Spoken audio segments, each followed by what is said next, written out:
பாமக தலைவர் தான் என்பதில் மருத்துவர் ராமதாஸ் உறுதியாக இருப்பதாக தெரிகிறது. இதற்கிடையே வன்னியர் சங்க மாநில தலைவர் அருண்மொழி ஒரு பேட்டியை அளித்திருக்கிறார். அதில் சொல்லப்படக்கூடிய விஷயங்கள் என்ன பார்ப்போம். அவர்கிட்ட பேசுறதுக்காக வந்திருக்கோம். அமைப்பு சம்பந்தமா அவர்கிட்ட பேச வந்திருக்கோம். மாவட்ட நிர்வாகிகள் டாக்டர் ராமதாஸ் வந்து தொடர்ந்து மாவட்ட செயலாளர் நியமனம் பண்ணிருக்காரு. இல்ல அவருடைய வேலையை செய்யறாரு. கட்சி தலைவர் அவர் செய்யறாரு. ஒன்னும் பிரச்சனையே கிடையாது சார். நீங்க தான் பிரச்சனை இருக்கதா சொல்றீங்க. நாங்க சுமூகமா தான் போயிட்டு இருக்கோம். விரைவில் சரியாயிடும் ஐயா. பிரச்சனை விரைவில் சரியாயிடுமா? சரியாகணும்னு விரும்புறோம். ஐயா சமாதானம் ஆயிட்டாங்களா? ஒன்னும் சமாதானத்துக்கு வழியே இல்லையா? அதுதான் அவருடைய நிலையில் இருக்கார் அரசாங்கம். அவர் தலைவர்.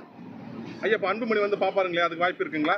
வந்து பார்க்கலாம். என்ன அவங்க அப்பாவை புள்ள பாக்குறதுல என்ன குறை இருக்கு? வந்து எப்போ வேணாலும் பார்க்கலாம். நீங்க பேசுனீங்களா ஐயா அன்புமணி அவர்களை வந்து? நீங்க எதனா பேசுனீங்களா? ஒண்ணு ஏதாவது ரெண்டு பேருக்கு தகராறு இருந்ததுன்னா நாம நடுவில் மத்தியஸ்தம் பண்ணலாம்.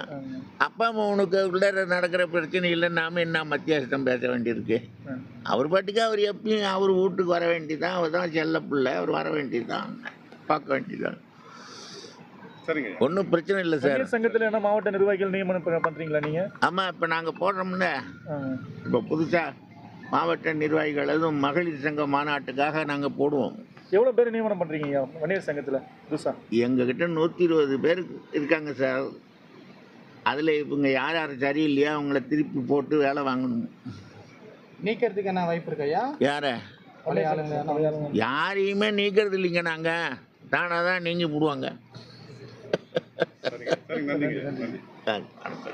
உடனுக்குடன் செய்திகளை தெரிந்து கொள்ள சன் நியூஸ் பெல் ஐகானை கிளிக் பண்ணுங்க.